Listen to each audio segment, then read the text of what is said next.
All right, guys, welcome to episode 4 of Ray's franchise. We're a little bit past the trade deadline here. And so hopefully the rest of this episode will hopefully get us to the playoffs. But first, we'll go over what happened through the trade deadline. So, full disclosure, it didn't end up becoming the trade deadline I was really looking for. I was definitely trying to swing a trade to get some sort of real big veteran presence bat on the team, but just a spoiler, it didn't really happen, unfortunately. But so first trade that we had here was with the Kansas City Royals. We traded a couple of relievers, Sean Armstrong here, which is kind of one of the older relievers that was in our minor league system that was also on the 40-man. His contract wasn't even renewing or anything, so he was just going to be a free agent anyway. So I just figured I'd throw it out there, see if anybody would be interested in him. And he's okay, but didn't really have a spot for him. And the Royals were interested. I also threw in this Juan Rivera here, 24, so a little bit younger, but just super low movement, super low control. So didn't really see him in the future plans for my team. But we were able to get a little bit back, which I was excited for. So first off, we'll go Ivan Castillo here. I just liked him. Obviously not anything crazy, but good bat. Just one of those, I guess this is my style, just switch hitter with no power, a lot of contact and avoid Ks. But I also like he had pretty good defensive flexibility as well. Being able to play pretty much all of the infield and corner outfield spots.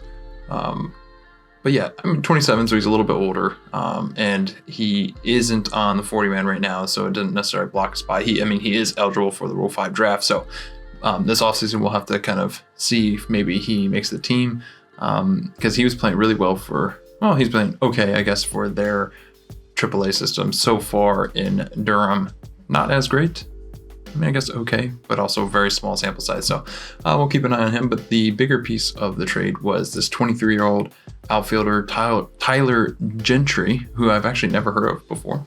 But he was playing really well for the Royals. Again, small sample size, but he was playing really well. And then again, and he's off to a similar start on our team right now. I think I first had him. I guess he did join the team right away. I thought I had him in our AAA system for just a few games. Obviously, we're not too far past the trade deadline, but anyway, so he's kind of taking the place of Kiermaier, which you will see in a little bit. Obviously, not necessarily in the center field role, but just more of a slugging corner outfielder, right-handed bat too, which we kind of needed. And according to my prospect, has definitely room to grow and get even better. So and young, so. At 23, so I thought this was a pretty good trade just to get some younger talent. Obviously, my first goal was to try to get just an established veteran, maybe even just a rental to help us out this offseason, but it didn't really happen. So I kind of pivoted and was able to get a rookie outfielder here who looks like he could be a decent part of the team for a little while to go now. So now on to the trade that I teased a little bit ago, Kiermaier. I shipped him off to the Angels. I'll be honest, I want to hear what you guys think about this trade. I wasn't super, I don't even know. I wasn't super excited about it. Yeah, you'll have to let me know. We'll get into it here. So obviously I sent Kiermaier off to the Angels. Obviously great defense. We've talked about him a bunch. Just the offense was just not good to the point. And then we're also not going to be taking a huge step down as far as defense with Brett Phillips and Manny Margot able to take the center field job. So yeah, and then also we were very strapped on cash. So being able to get this contract off the books. My original thought was maybe I take a little bit of a maybe not as big of a return as I would have hoped on Kiermaier in order to free up some space to make some other trades easier down the line, but that didn't really end up materializing. But either way, we definitely weren't picking up this team option this offseason, so getting a little bit of something in return I think is going to be worth it. And then we added in Austin Vernon into that trade. Starting pitcher, 23 years old in rookie ball. playing. I mean, he's pitching really well, but still just so low movement control and even not overpowering stuff to be able to kind of make up for that. Good fastball, good curveball, but I didn't really see any future for him on our team. And then in return, first of all, we'll go here. Really good reliever here in Luke Murphy, 22 years old. If the stamina was a little better, he could possibly even be a starting pitcher. But I definitely see a role for him in the future in our bullpen. I mean, he's not even too far off from being able to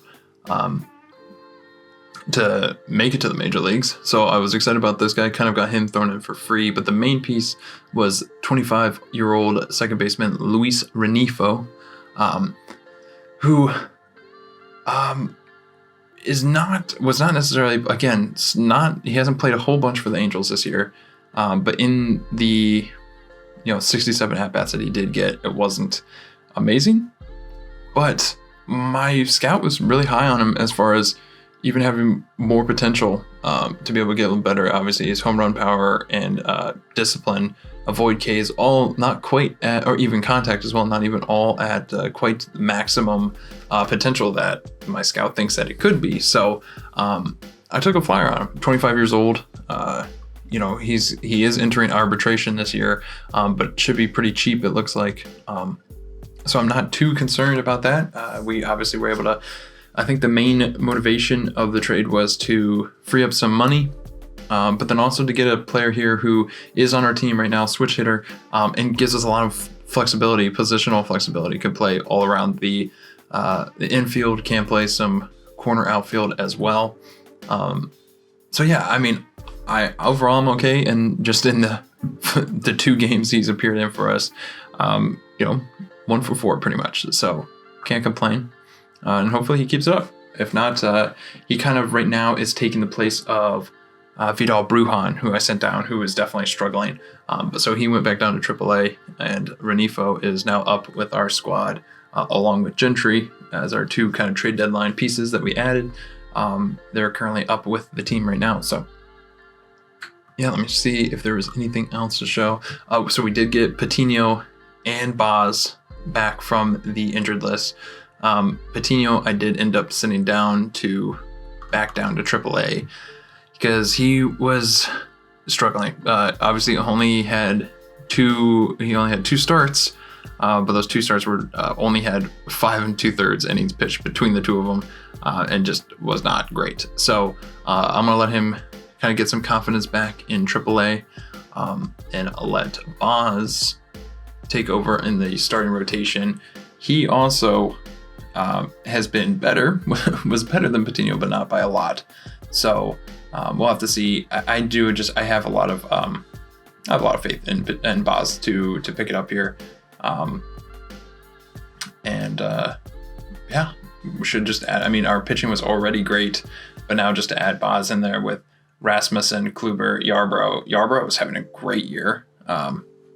So it's kind of actually been hard with people coming back from the injured list to kind of fit them in somewhere. So that's kind of why I'm okay with putting Patino down in AAA for now. But he probably, so when it comes to like the September call-ups, I usually, I take 1 pitcher, 1 position player, typically. So Patino will probably be my pitching September call-up. Probably throw him in the bullpen, just to get that major league experience, So. But yeah, so let me show you. So that's what the pitching looks like. Here's what the lineups look like right now, with everybody, kind of how you can see where our new players slot in. As you can see, we got Brett taking over center field against righties, and Margot is in against lefties. He's at center field for lefties, with Gentry in at left field. Rosarena over at right field. So I think that gives us some extra, just a little bit better offense. We had a lot of great defensive outfielders, but getting Gentry, who's not necessarily a defensive first guy, but can give us a little bit of pop.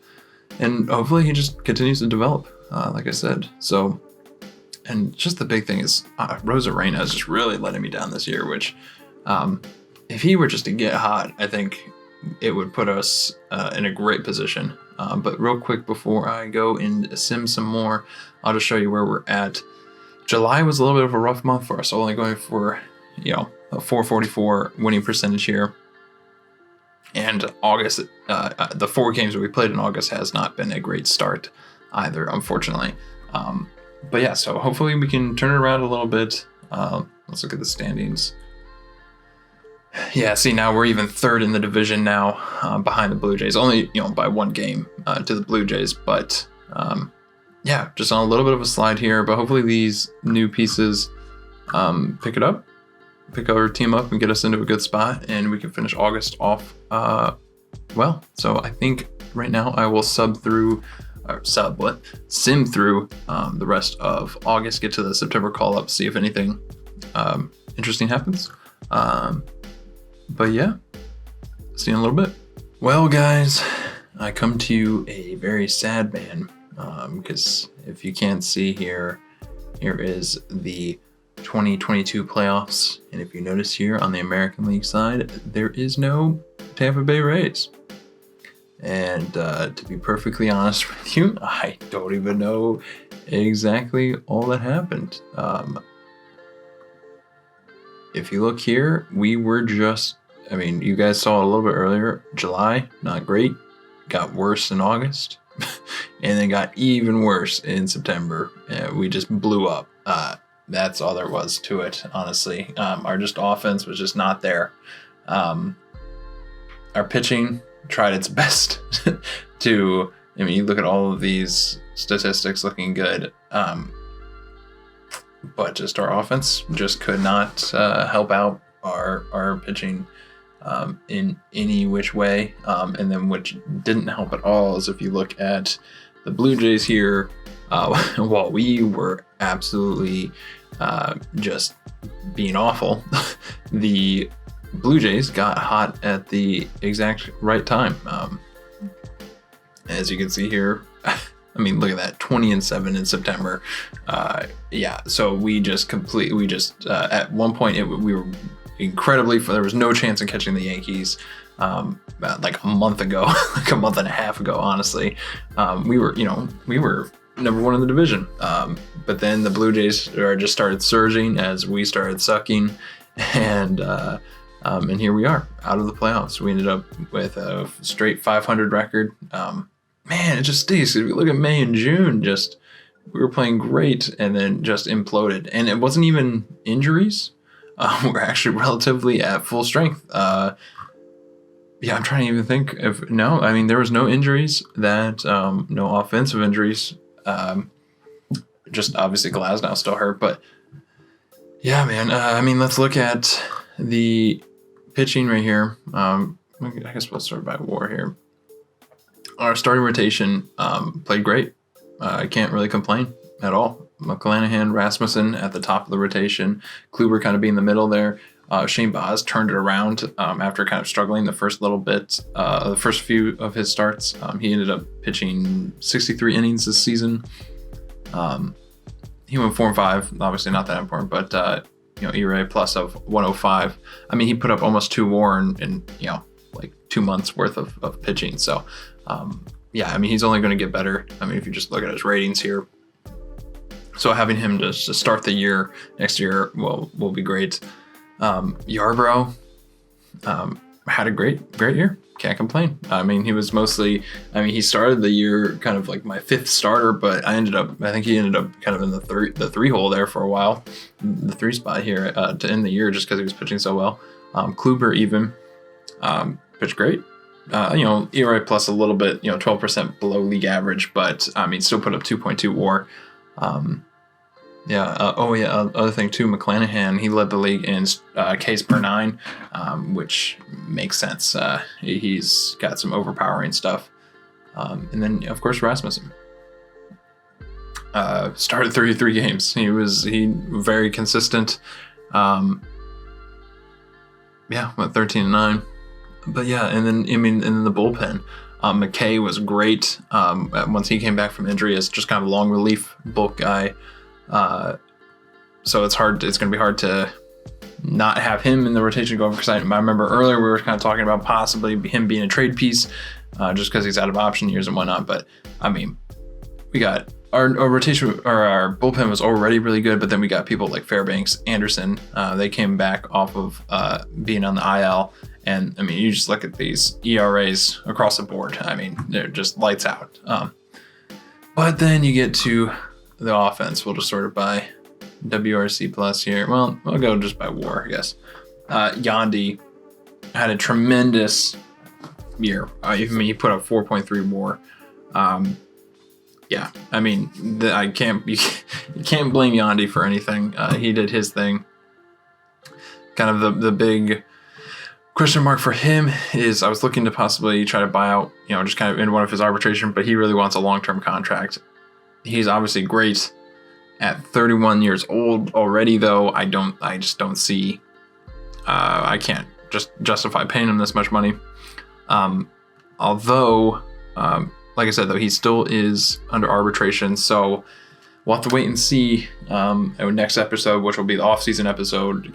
I'm still not sure what I want to do. I mean, obviously coming off a 4 WAR year, could probably get a decent return for him, or do we play the arbitration game and try to get him for 1 more year? I don't know. I mean, he will be relatively expensive after a year like this, for sure. But then next, we have Wander at 3.6 WAR.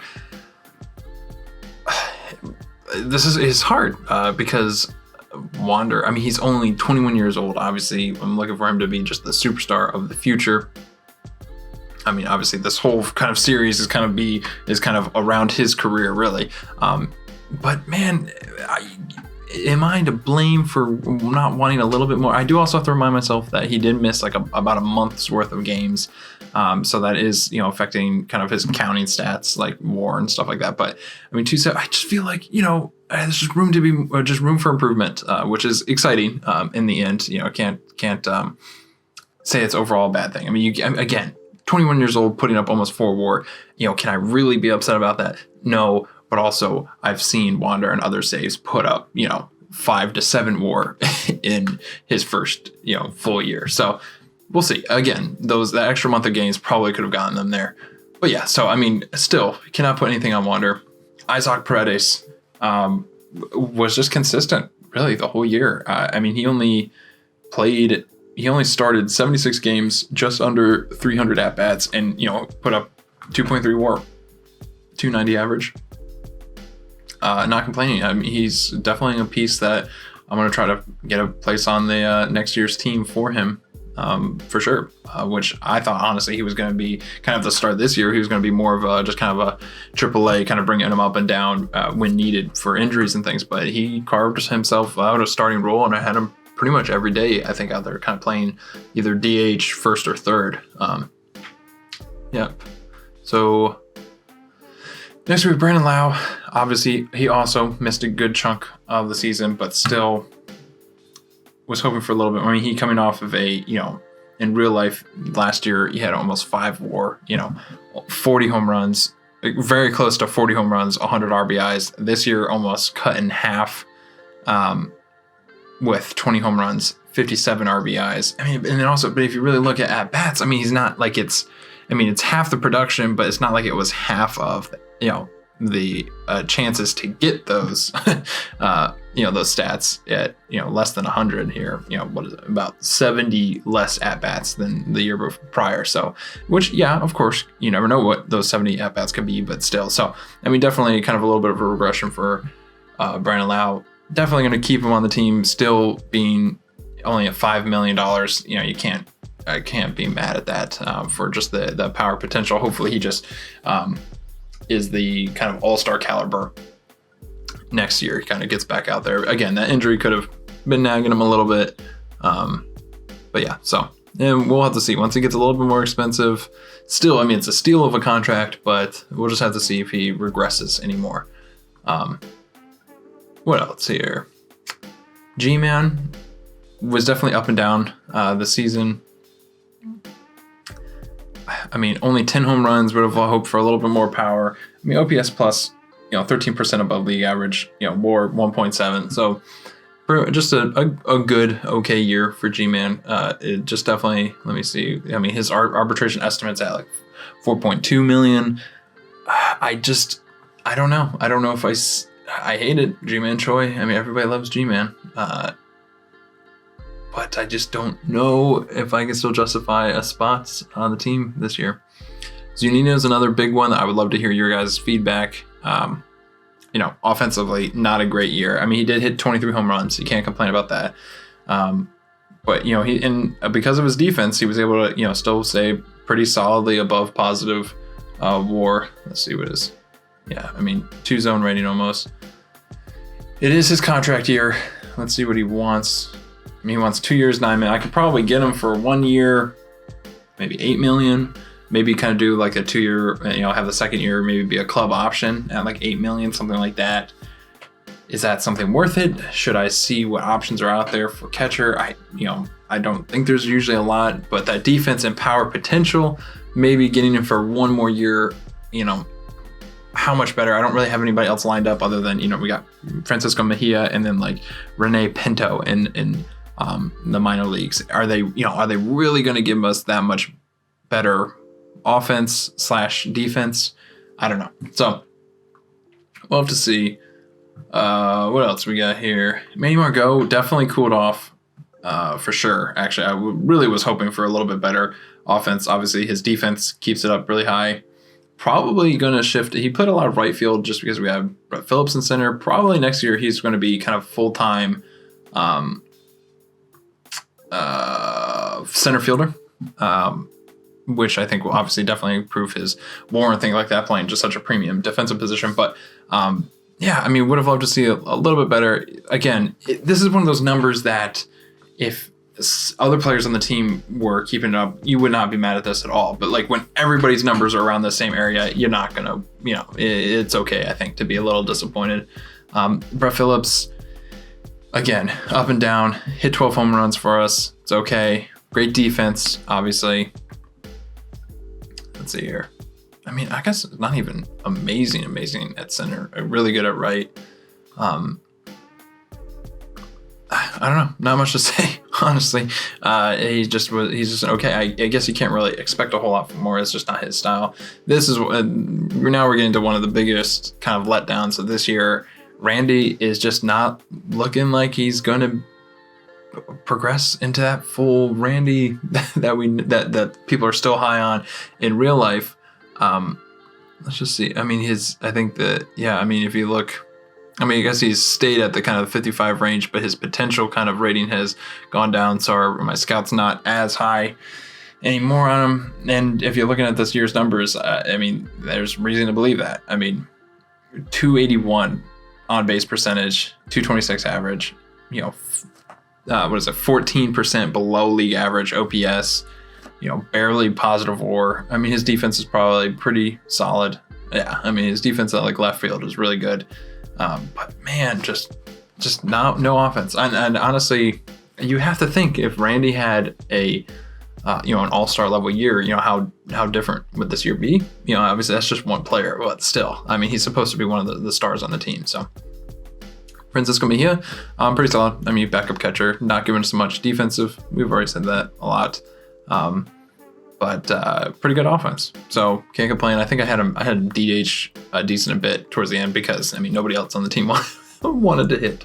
But let's see here just real quick. He might get a little expensive in arbitration, and with that defense, he's going to be a kind of a question mark of whether or not we're keeping around because we might get some decent value for him with his offensive ratings here. So we'll have to see. Now down to a couple of our trade acquisitions. Tyler Gentry. I can't really complain. He hit just in the. He had 127 at bats with us. Well, I guess 143 plate appearances. Only hit 236, but he had 6 home runs in that time. 16% above league average OPS wise. Pretty happy with it. Hopefully he just keeps getting better. His potential has gone down a little bit, so we'll have to see. But again, we didn't give up a whole lot for him, so taking a flyer on him. I think it was a good call. And he still has 2 option years left too. So if he doesn't really work out, he can still develop in AAA for a little bit. We'll have to see how this outfield looks next year, because I would love to give Josh Lowe another shot. He didn't really end up coming back up this year because he wasn't even playing an amazing in AAA. Luis Renifo, very happy with. I mean, he played a lot better than he did with the Angels. Again, very small sample size. He was kind of just a utility guy we were throwing out. He kind of took Brujan's / Taylor Wall's spot. Both of those guys struggling a lot. But yeah, I mean, can't really complain. He did his thing in his short time here. And as long as his arbitration is low, which it looks like it will be, he should be back next year, just kind of as a utility guy. Brujan came back up for the September call-ups, and he was just not good. that's just the only way to say it. Just not good. 43 OPS plus. So not much else to say. Again, offered us a little bit of defensive flexibility, but that was about all he offered, unfortunately, because I really like him. So hopefully he picks it back up. And Harold Ramirez was also not good either. Started off well, but then just fell off a cliff. So he's probably just not going to be back with the team next year. I mean, his arbitration's low, but probably looking to ship him out. Maybe some team finds some value in him, and we'll just free up a 40-man spot for somebody else, because that's kind of one of the Rays things that they always have to deal with is they got a lot of prospects that are coming, Rule 5 eligible.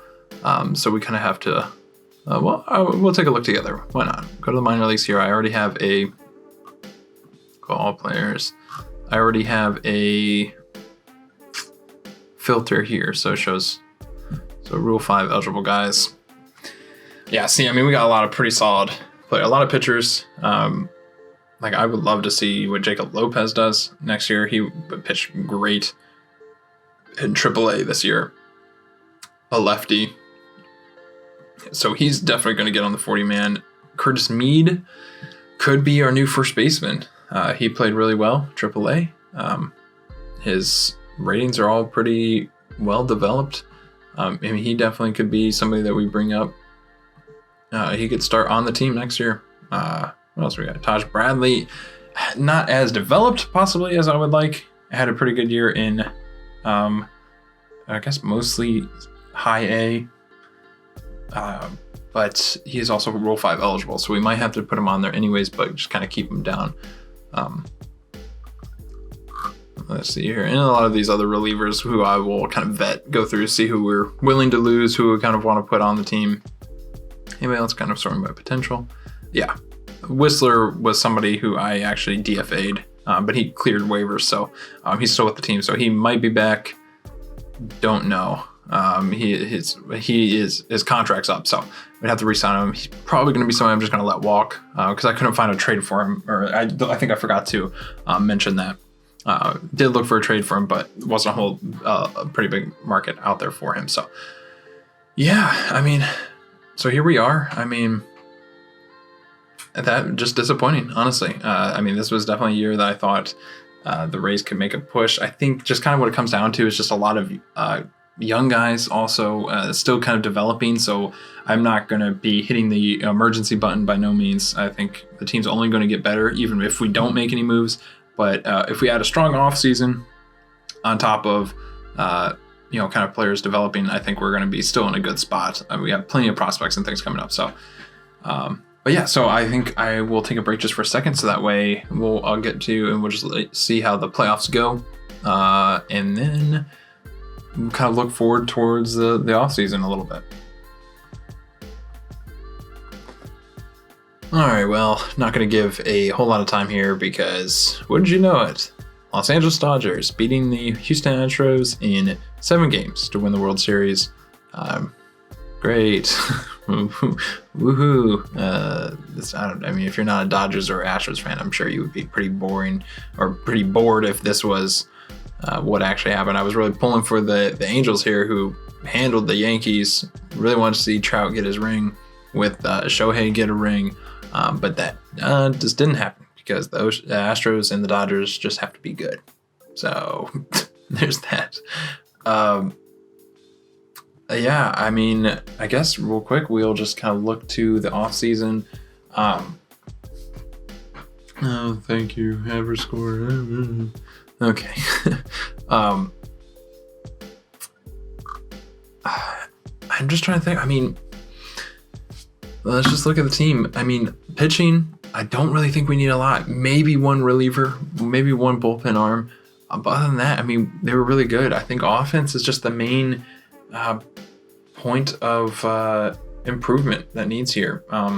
Obviously, we have, let's look, we should have some money to work with. What do we do? Yeah, I mean, we have money to work with. And the Rays, you know, if you believe the rumors, I mean, it seemed like it was all but confirmed that they were going to try to throw around some money in free agency with Freeman, Seiya Suzuki, all people that they offered rather large contracts to. I'm not usually in the boat to, you know, throw a lot of money at, you know, older guys, but I don't know. I mean, we'll have to see kind of who's out there. Possibly some trades. Like I said, some of the guys that are hitting arbitration, we might try to kind of move to save some money here and there. But yeah, I mean, we'll have to see. I think maybe getting a solid outfielder slash, you know, kind of like a DH would be good. We definitely need to look in the catcher position if we're going to keep Zunino on the team, or if we're looking for an upgrade there. First base could definitely be an area of improvement if G-Man doesn't stick around. Also, we'll have to see if Yandy is sticking around. So kind of like the corners, I think maybe that's it. It's just some good offense from any of the corner, infield or outfield.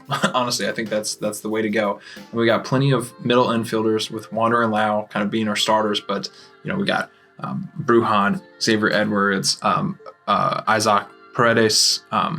He plays, you know, corner as well, but still, you get the point. We got Taylor Walls still, who I just don't know if he's going to be making the team. But yeah, so I think just offense from the corner spots would be the biggest place of improvement. Let me know what you guys think. If there's anybody you know off the top of your head that would be maybe a good fit, somebody to look into. But yeah, so I think that's kind of the preview of the off season. And next episode will be kind of the off-season episode, possibly kind of like maybe go halfway through it, kind of show you what I've done so far. Maybe I'll just go through the whole off-season. We'll just kind of go over what the team's looking like and get into the next season pretty quickly, hopefully. So again, thank you so much, you guys, for tagging along. I'm sorry I disappointed you guys. Let me know if there's anything I should have done differently. Maybe I should have, you know, micromanaged a little bit more, you know, made some changes, but I don't know. A very disappointing end to this season. I know if that was real life as a Rays fan, I would be pretty disappointed. So sorry I let you guys down in this one. But hopefully we'll be back and better than ever next year. So you guys have a great rest of your day. All right. Bye.